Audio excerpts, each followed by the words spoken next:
Hey guys, welcome. It's your friendly neighborhood bee, and let's get straight into it, shall we? From r slash am I the butthole for not taking my friend's kids last minute. My friend is a single mom to two girls. I take the older one, who's 11, from time to time, as she always wants to come over and I love spending time with her. The younger one is 5 and autistic. I've taken her for a few hours, but never overnight, as my house is not small child friendly or set up for a neurodivergent child. No gates, no special locks, sharp edges everywhere, etc. I have 4 adults in my house, no kids. My friend called me today at 3 p.m., asked me to pick them up from school, which is 45 minutes across the city, at 3:15. I told her I wasn't off work until 6, and I also can't do a 45-minute drive in 15 minutes. She said to make an excuse and leave work now. I asked, "What's the emergency?" And she said, "No emergency. My boyfriend just wants to go out of town for the weekend, and we are already heading out of the city, so just go get them." I told her, "No, I'm not leaving work, and also my house isn't safe for the younger one. Plus, no clothes or anything for them either." She said just to buy the stuff to make it safe and buy them clothes, and hung up. I called her back, no answer. Texted, no response. So I messaged her mom on Facebook and told her what was going on. Her mom asked, "Why can't I just do this small favor?" I said, "Because I'm an adult with bills to pay and I can't just leave work. And you have seen my house. It isn't set up for small kids." She told me to just figure it out and go get them, and hung up on me as well. I'm not leaving work. I texted my friend again and said I'm not leaving and I can't take the kids this weekend. It's a holiday and I have plans with my family. Had she asked sooner, I could have taken the older one at least. No response and no red receipts. The school has called me and asked me to come get them, which I said I can't, and I can't get a hold of the mom either. It is 5 p.m. and I still have an hour left of work. Her mom refuses to go. So am I the butthole for not taking her kids last minute and being demanded to, not asked? Nope, not at all. Not at all. There is an update. CPS has been called. Yay! The older kid, her dad has passed away, but the younger one's dad is on his way, but he's a 4-hour drive away. The friend's phone is now turned off. I feel like this friendship is most likely over after this. The grandmother isn't answering Facebook messages. Again, I don't have her number, just Facebook. Wow. Wow. I mean, if the dad of the younger one doesn't take the older one, uh, she might end up being with a foster parent for at least tonight, but wow. That, You know you're not the butthole whatsoever, but they need a better environment. They truly do. Not the butthole. They needed CPS called. They need better people in their lives. And if you like stories like this, I'm here every day, so make sure to like and subscribe. Next one. Am I the butthole for asking a woman at work to stop being so weird about taking a caramel? I like to have snacks in my office, and I enjoy having something for people to take when they come in for a visit. I have a container of chocolate caramel thins for anyone to take. The problem is that many of the other women in my office take one and they do this whole song and dance of, "Oh, I shouldn't. Oh, it's so bad. Oh, I just love chocolate. Oh, it's so naughty." Stuff like this just annoys the crap out of me. Take a candy or don't, but don't force me to participate in whatever weird self deprecating thing you're doing, especially calling it naughty like you're scolding a child. I always just smile blankly, and they will look at me like I'm supposed to give them permission.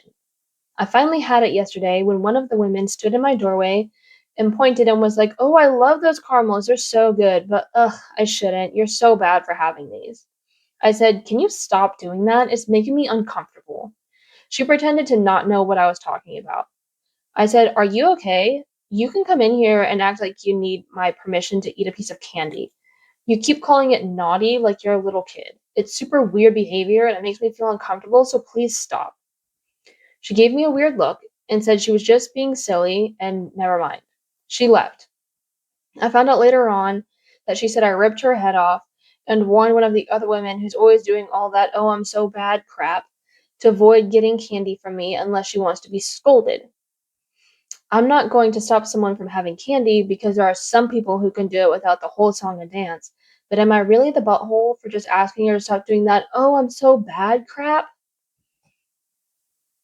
Um, so women tend to do that, especially in an office setting, as a way of bonding. uh, and you have a candy bowl out on your desk for people to share so that you can promote community and communication and work relationships. If you don't want to promote that, don't have candy at work. Um, just a thought, just a thought. If you think their behavior is reprehensible and you can't deal with it, then don't have something to share and don't invite people into your office. That just don't. Like, there's nothing wrong with just being quiet at work and not really trying to make that much of a relationship with people at work, but it's a thing that people do to try to make conversation. So yes, you are the butthole in this situation. Next one. Am I the butthole because I don't want to be tested as a possible kidney donor for my father? My father, who's 77, is one of the oldest living heart recipients. He had his first heart transplant in 1990. He had another one in 2014 because after 65, they won't do it again. Because of this, he has been alive to see 10 grandchildren and 6 great grandchildren. He has had a pretty good run despite the health issues. Prior to this, he was a horrible, abusive alcoholic. My mother was on the verge of leaving him. Obviously, this was a big eye opener for him, and he had to quit drinking and smoking. It didn't happen overnight, but he definitely became a better person. He's well known in the local community and does a lot for the city and for other people. However, this pretty much made him unemployable. My whole life since then, everything has been about him and what he needs. His appointments, his medications, everything was about him. My mother was always in the background, making everything work.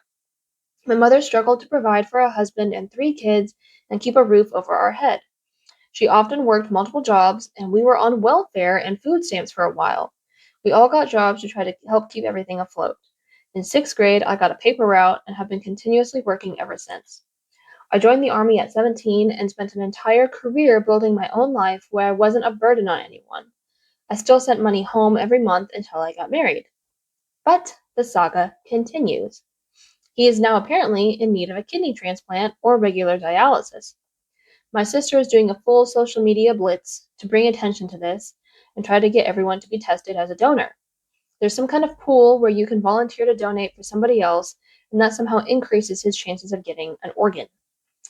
I'm extremely disciplined to participate in this. I think it's selfish and unfair to ask anyone in this family who is younger than him, which is everyone aside from his older sister, to donate an organ to an almost 80-year-old that has been on borrowed time since 1990 anyway. I've been told that I'm being selfish and that we only need one kidney anyway. What if I need that kidney as I get older? Where does this end? How much do we have to keep giving Frankenstein's monster to keep him alive? Am I the butthole? Um,